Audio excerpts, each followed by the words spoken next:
I'd like to welcome everybody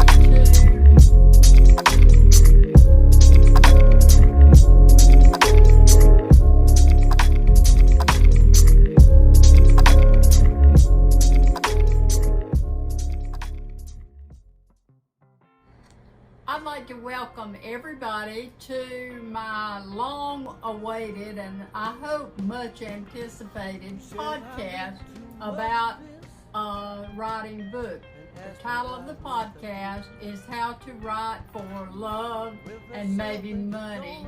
And I don't mean to be funny about that, but I'm going to show you folks how to become an author. All of you aspiring authors or who have a desire or a big dream in your heart to write a book and become an author. I love that. You know, there's a lot of books written and there's a few great authors writing those books, and there's a lot of moderate authors and authors that are just getting started. But if you want to write a book, this podcast is definitely for you. I'm going to teach you how to write for love. You must write for love. This must be your dream. This is something that has to be in you of great passion. And as you will see, and I'm going to put my glasses on so I can also see, and as you will see, I have written a lot of books. This is not all the books that I have written. This is not my first novel that was published in New York by a very big company. But these are a lot of the books that I have written. These books are, the majority of them are bestsellers that I have published through publishers in New York and Orange City, New Jersey, San Diego. The books have been published everywhere. A lot of the books through the years, through the last few years, are published by my own company. And we'll talk about that in the podcast. In the this podcast is going to be presented to you in segments. I'm going to do a podcast a month, and I've been promising you folks this for some time, but I have been laid out like a flat rope laying on the dirt with a pinched nerve and some other stuff in my back, and I couldn't even get up. But I'm back, and now I'm in good shape, and I'm going to be doing the podcast in sessions. Some of the subject material that I'm going to be teaching you is going to make a difference in your writing for the rest of your life. I am going to teach you folks that want to become not only write something, but become an author that really makes a contribution to the world of literature. I'm going to teach you how to become a best-selling author and sell your books to the biggest publishers in the world in New York and some other places if you live in other countries. But I'm going to teach you what to do and how to do it, and you're going to stick with me, and this is going to be fun. Everybody, it's me again, and we're going to take off. We're going to start back on the podcast exactly where I left off. I'm talking to you about writing for love and maybe money, and we want to introduce you first of all to myself. I want you to know that I'm not somebody that just walked out of the house here and decided to do a podcast on writing. I can't do a podcast on how to paint a house. I probably can't do a podcast on how to bake a cake or how to swim in the Olympics and stuff like that, but I can do this podcast on how to write for love and maybe money because I'm an expert on it, and I have I've worked with New York authors, Colleen O'Shea. I've worked with Ann Tobias and Francis Shelley, and I've worked with some terrific people in the world of writing, out of the big publishers, and some people in small publishing that are just as good. And I have college degrees from FSU, my master's degree, my bachelor's in fine arts from Valdosta State College in Georgia. And I have put so many years of my life into writing. I wrote, of course, as you young aspiring authors have sometimes done. I've written for the local newspaper. I've written for the Poetry Digest, and poetry is my heart. And I'm going to do an entire segment for you on how to write and publish poetry. I have poetry books. I have more than this poetry book here, and this was a very successful bestseller on Amazon. This went to #1, I believe, if I can remember correctly. And I have other poetry books that have been bestsellers in American poetry. In this particular segment, introducing you to my own writing and my qualifications, you don't want to feel like you're wasting your time by watching this, but I'm going to teach you how to do this. And I'm excited to be here. I love everybody that's watching this. I know some of my friends that have been big supporters of mine all my life are watching this, and I hope I can do well, and I believe that I'm going to be helping you. In the podcast, which is going to be a 12 podcast series, I'm just going to cram it full of everything that I know that will help you. Now, you must be aware of and learn everything you can about the literary elements. These books are not just thrown together. I've written for my first novel that was ever published in New York by Avon Books, which was the same publisher with Kathleen Woodowitz and Patricia Matthews, great authors and friends of mine actually.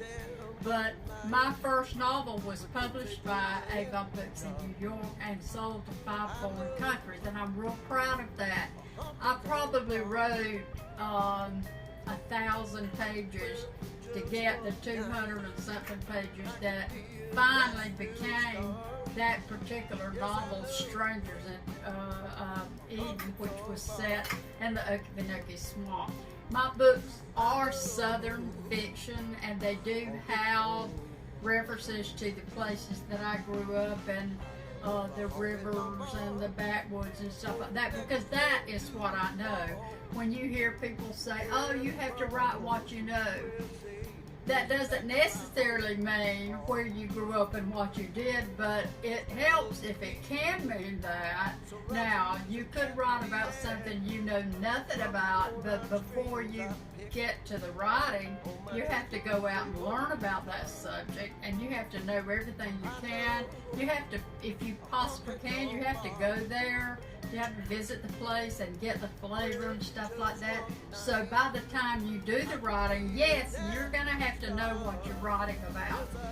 Now, in the podcast that I'm going to present to you, I'm going to go through everything such as character development, setting, the setting within the location.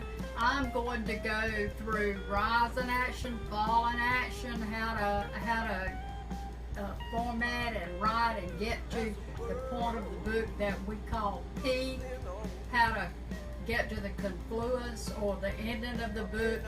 Every book has a beginning, a middle, and an end, and I'm going to teach you how to actually write a book that you've got in your mind that you want to write. Maybe you've written other books. Maybe you have already done some writing. I know several people that have actually been students of mine, and they've written books and sold them to everybody in their family, but that's it. For some reason or other readers just didn't dig it or didn't get into their writing. Well, what does that tell you? That tells you that they just wanted to get a book published, and they did, and then the family bought it. If that's what you want to do, I can help you do that too. But the truth of the matter is, I have students, I have a young lady in Tallahassee, Florida right now that wants to become an author. She's very serious about her author career. I have young friends that come to me and say, we want to become an author, but we want to do it at the house over here in Teeterville, Georgia. We don't want to never leave home and never go anywhere. If that is your attitude, you can write, you can do a good job with your writing once you go through all this stuff that I'm going to share with you, but you probably won't ever be able to win a Newbery or a Caldecott or anything like that, because you've got to have courage if you're going to become a best-selling author. You've got to be bold, you've got to be willing to get on an airplane. I've had every experience you can possibly have with airplanes, and I'll talk about that too, although that has nothing to do with writing. It actually has everything to do. And so we're back, and aren't we glad, and aren't we excited about our writing career? Now, in the segments, as I was saying just a second ago, we're going to go from the beginning to the end of everything you need to know about how to write a wonderful novel. I have a list of wonderful books, some of the best writing that I've ever read, writing that just stuns me, like looking at Mount Everest or something. It's one of those moments where you just stop and tears roll down your cheeks because of that paragraph or because of that sentence. I had a friend of mine that got a hold of this particular book when it came out 2 summers ago, and this won the Georgia Independent Author of the Year Award for 2021. I'm as proud of this book as I am of the other books, and I'm going to talk to you about each book and what award they won. This is called Another Island, Another Moon, and is set on the coast of Georgia. One of my friends, Lynn Barrington Pack, whom I love and have loved all my life, she got a hold of this book set on Big Daddy Island on the coast of Georgia, and you will love it if you love Southern fiction. She said to me, this book changed my life, and I will always appreciate that because she's a very a dedicated Christian. My books in the last few years, my books all mention God. They're all faith-filled books. You will absolutely love that one. But to have somebody tell you that your book lifted them up and put them in a higher place and made their life better, that's to me what it's all about. You know, one of the first subjects that I want to share with you and talk to you about is why write? Why write at all? And like I said before, you must have a passion. You must have a driving passion to write. But that's not all you've got to have. You've got to have an understanding of what you write, like I mentioned before.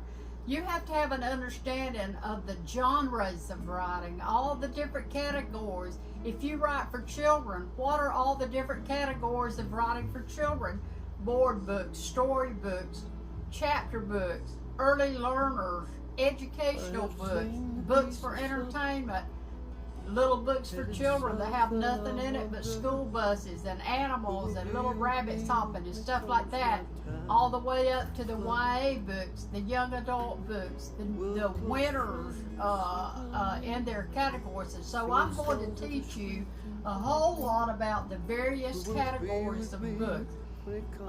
This particular book that I'm pointing to right there is called Peach When the Well Run Dry. You will love that. That book won me the Georgia Author of the Year Award in 2011, of which I am so, so proud, because the Georgia Author of the Year Award is with an organization supported by the National Endowment for the Arts, Georgia Endowment for the Arts, the Governor's Office, and so on and so forth. And of course, that little book is an early chapter reader for young children, for children about 4th or 5th grade up through about 12 years old.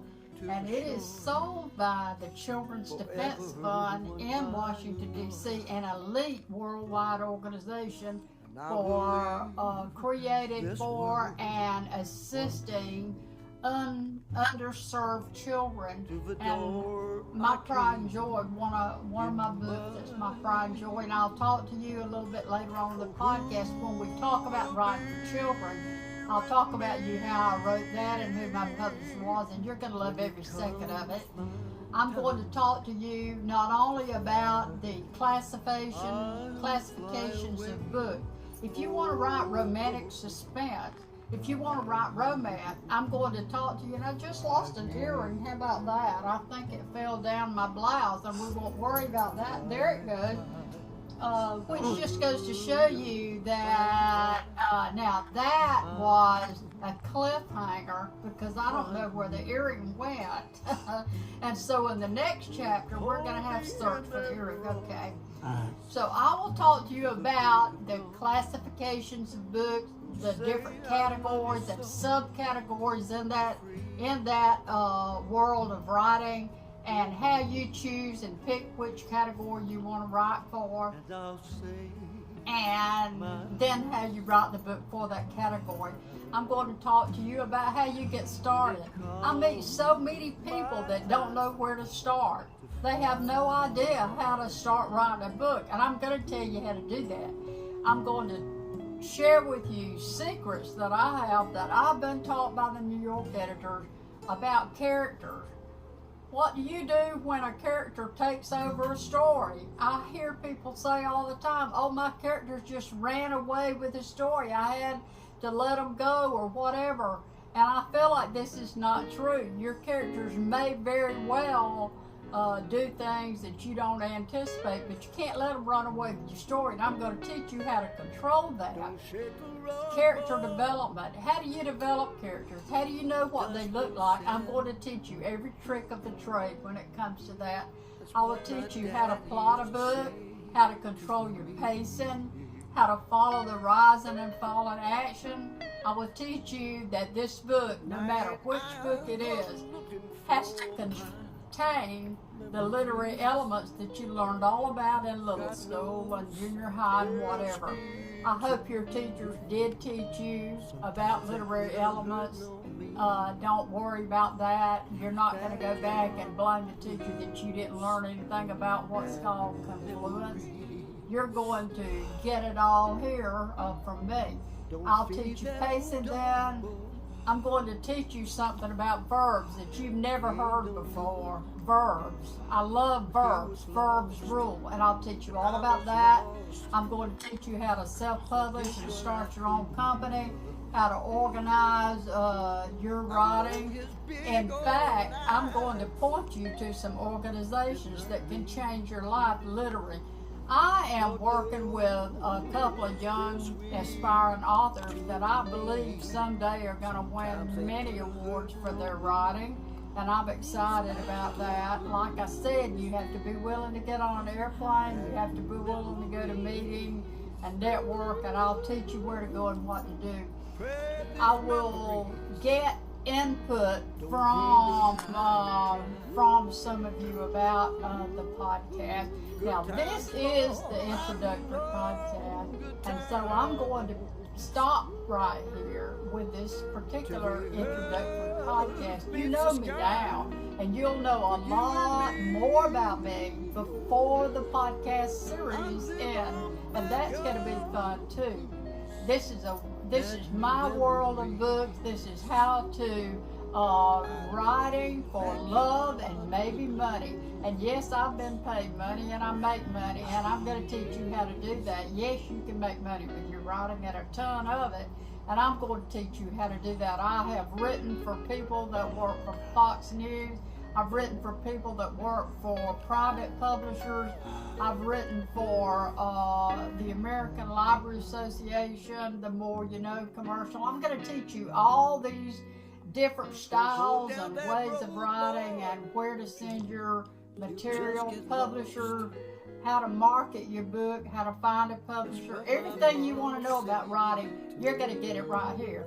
My next podcast will be in a few weeks, and I will post the date and time of it, and I promise you faithfully, God willing, I'll be right here. Thank you for joining me. I'm back. Now, I have a really good sense of humor, and things that I love and my sense of humor show up in all my books. I can't help it, so you're going to have to just bear with me. I talk about people that I love and care for. They're just going to have to bear with me too. I'll tell you that I have some interesting characters in my books, and the truth of the matter is I'll tell you where they come from, and you're going to love this because you're going to be able to do the same thing. One other thing that I do want to mention today, and I just know that you girls are going to love this, I have about I've probably got 50 years worth of costume jewelry and some good jewelry. Some of it's silver, you may even find some gold in there. And in one of my podcasts, I'm going to do you an extra little clip. And this table that you see the books on right here. Of course, we're going to go through all the books. This is a podcast about writing. But in one film, I am going to share with you my jewelry collection. You've never seen such jewelry in your life. I've got 50 years worth, and I can tell you it's all gorgeous. In one of my podcasts, I'm going to take everything off of this table and show you my vases. I have Italian vases, I have vases, Majalica, whatever you call it. I've got all kind of silver. I have vases that I collect certain things just like you do. I don't know how many of you girls out there love Hermes scarves. I got on a plane one time, and now an Hermes scarf is something to cherish if you ever get your hands on one of them. And they're very expensive. They only make 2 a year. And I wear a lot of them, and I'm gonna show you my scarf collection.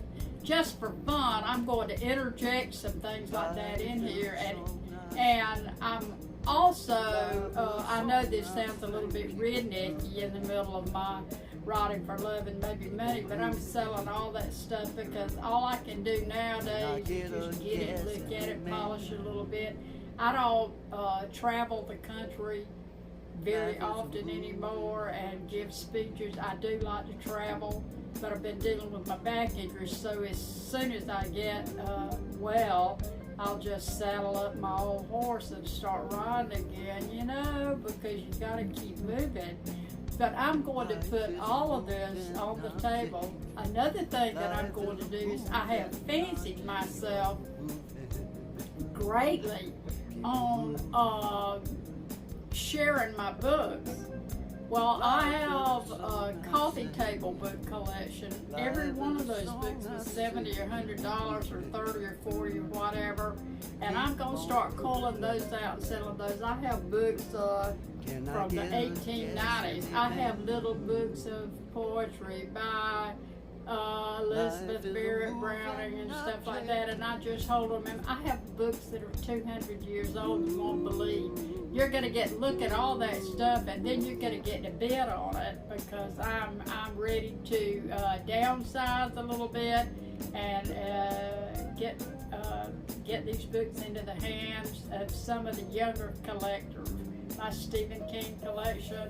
I've seen the same collection locked up in a case in bookstores. So you're going to have a lot of fun with me in this podcast series, Writing for Love and Maybe Money. Bye-bye now. Hi there. In the podcast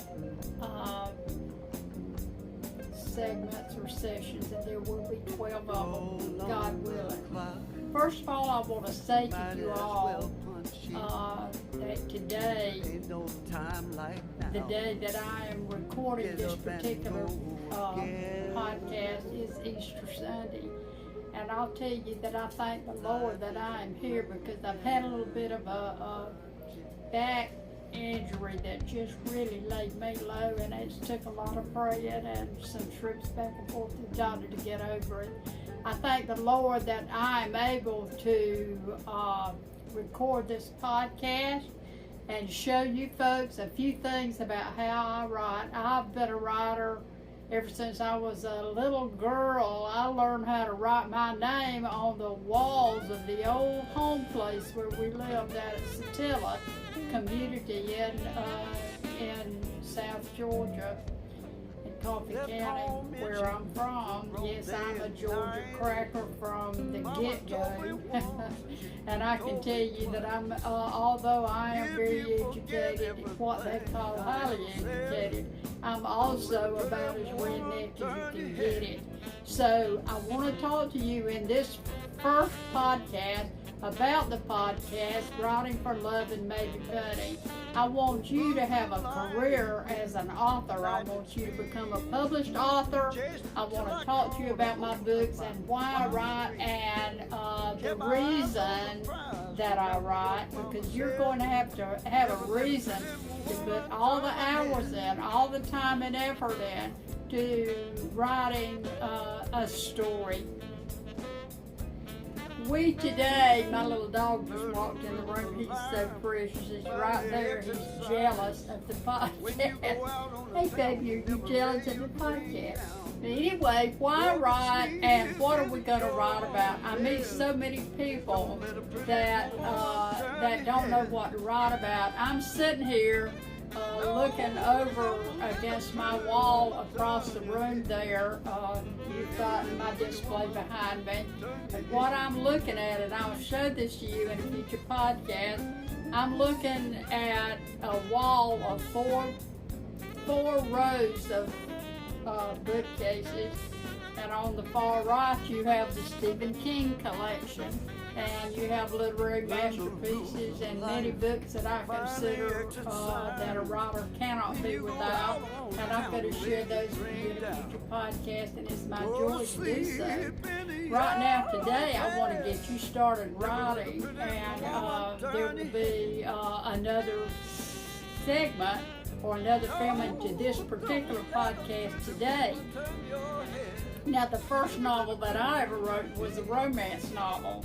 I wanted to be a children's writer, but I also feel like if you're a really good writer and you learn how to put a plot together and how to put a story together and all that you have to know that goes into becoming a published author, then you will also know how to write in the different categories of the different genres, whether it's fiction, whether it's children's writing, whether it's Christian novels, and that's a good idea too for you all right there. So the 12-part series, or the 12-part podcast series, Writing for Love and Maybe Money, is coming your way. I'm going to teach you how to write, as I've said, and what to write. And you're going to have to really be willing to put in the hours and the time that it takes. Now, I have a young lady that's contacting me from Tallahassee, Florida. And the great thing about this is her grandmother came to one of my first book signings that was held in Valdosta, Georgia, and bought my novel. And last year sometime, the grandmother's daughter, who bought a novel from me, contacted me and said that in her mother's estate and personal possessions, she had saved my novel, and that really made me feel good. And I had written a nice autograph in the book and everything, and that really made me feel good. Recently, when this particular book, and it doesn't have a sale on it, I said, but when this particular book here won the Georgia Independent Author of the Year for me for 2021, this particular book,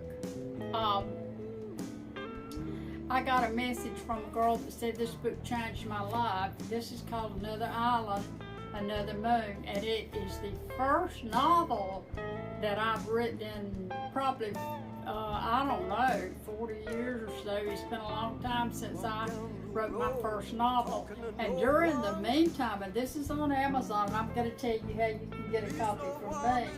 During the meantime, through the years, I focused on children's writing, and this came out in 2010, and in 2011, this was named the winner in children's books and by the Georgia Author of the Year out of Atlanta. This is a book that this group is endorsed by the governor's office, and this particular book is sold in Washington, D.C. right now by the Elite Children's Defense Fund,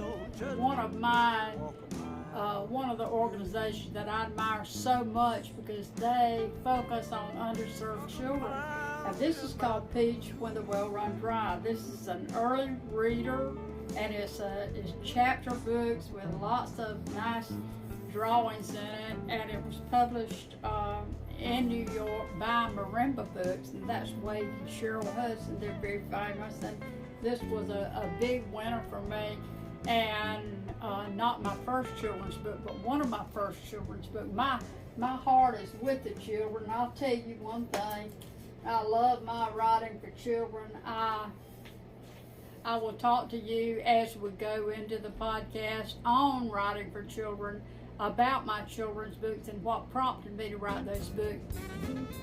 You must get a notebook. And I hope and pray that you're going to take lots of notes as we go, because this is your class. Now, I have been to, I've been all over the country to writers' conferences when I was getting going as a young author. I wrote my name on the farmhouse walls at the old Adams place out at Satilla, Georgia, where we lived when I was a very young child. So I love the idea, and I told this to my teacher, seeing my name on the back of a book, because I grew up in a storytelling family. And I will tell you that you have to search your heart, and you have to search your life and say, what do I want to say? What do I want to write about? And that's where the story ideas are going to come from. If you decide, oh, I'm going to write a children's book, there doesn't seem to be anything to that. I can tell you that it's almost harder to write a children's book than it is to write a 200 or 300 page novel for adults. It's almost harder because you don't have the 30 or 40 pages maybe. If it's a children's storybook, you don't have the 30 or 40 pages maybe to work with, and every word is going to be a little heavier, and it's going to figure out in the balance to be a little more valuable than, say, words in a romance novel. And I'm going to talk to you about the different novels and what you can do to make those books or your writing project better.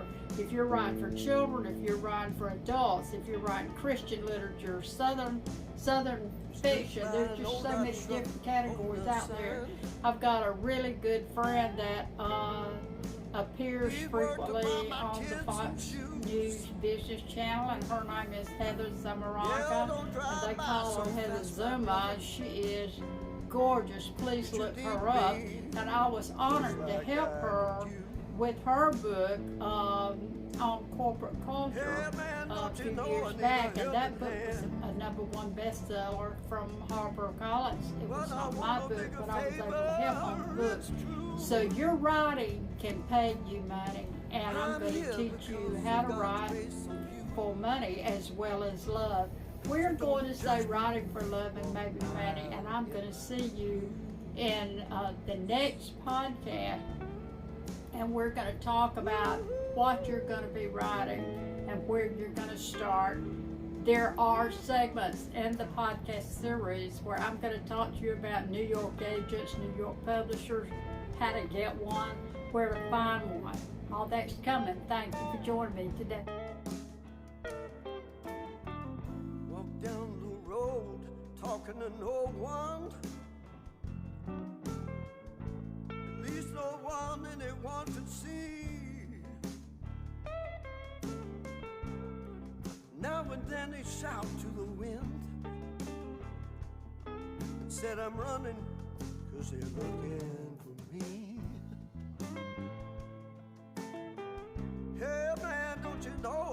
helping hand. But I want a bigger favor, it's true.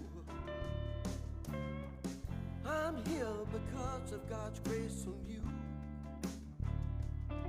So don't judge me